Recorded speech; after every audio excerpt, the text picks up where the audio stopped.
Every day, we wake up and step into a world filled with answers. We learn formulas. We memorize facts. We're taught how things work, as if everything already makes sense. But what if I told you that some of the most important questions still have no answers at all? Not from scientists, not from philosophers, not from anyone who has ever lived. And maybe that's where the Riddle story begins.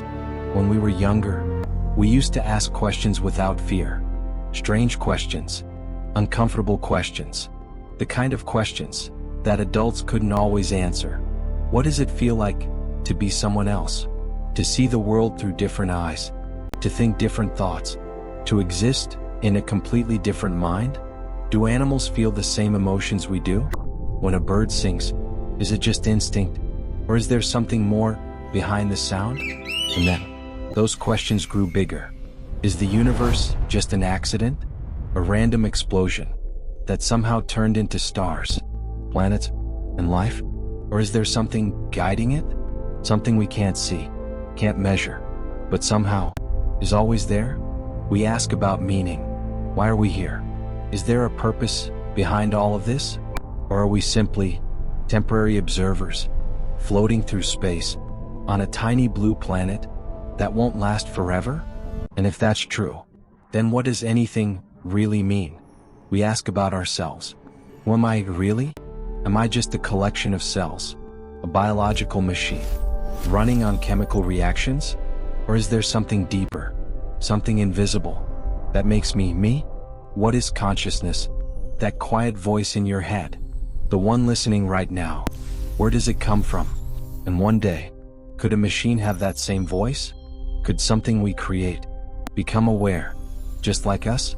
For a long time, we believed that answers would come, that science would eventually explain everything, that one day there would be no more mysteries left. But the deeper we look, the more we realize we are only standing at the edge of something much, much bigger. So let's step back and ask a different kind of question, not about us, but about everything. Look up at the sky on a clear night. What do you see? A few stars? Maybe hundreds, if you're far from the city lights. But what you're really looking at is something almost impossible to understand. Each one of those stars could be like our sun, and around those stars, there could be planets, planets with oceans, with skies, with life. Now imagine this, our galaxy alone contains hundreds of billions of stars, and beyond our galaxy, there are hundreds of billions more galaxies, each one filled with its own stars, its own planets, its own possibilities. If every star were a grain of sand, then the universe would be like an endless desert, stretching beyond anything we could ever walk across. So here's the question. Is this the only universe? Or are there others? Other universes with different laws, different realities, different versions of everything we know? Maybe somewhere out there, there's another you, making different choices, living a different life. Or maybe this universe is all there is, a single silent existence, surrounded by nothing. We don't know. And right now, we might not even be able to know. And then, there's another question, one that might be even more unsettling. If the universe is so vast, so full of possibilities, then where is everyone? Where are the others?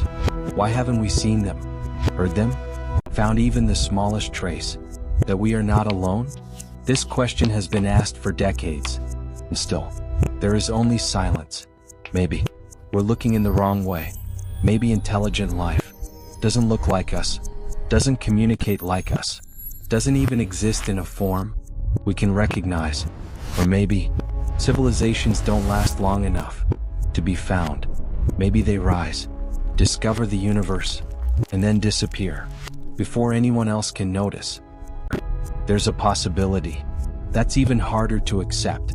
Maybe we are alone, completely alone, not just on this planet, but in the entire universe. Think about that for a moment. Out of all the stars, all the galaxies, all the endless space, the only place where the universe can see itself is right here, through you, through your thoughts, your questions, your awareness, And suddenly, those unanswered questions don't feel empty anymore. They feel important. Because maybe the goal was never to have all the answers. Maybe the purpose of all of this is to keep asking, to keep wondering, to keep looking into the unknown and refusing to turn away. Because at the edge of everything we know, that's where curiosity lives. That's where discovery begins. And that's where the next answer might be waiting. Or maybe just another question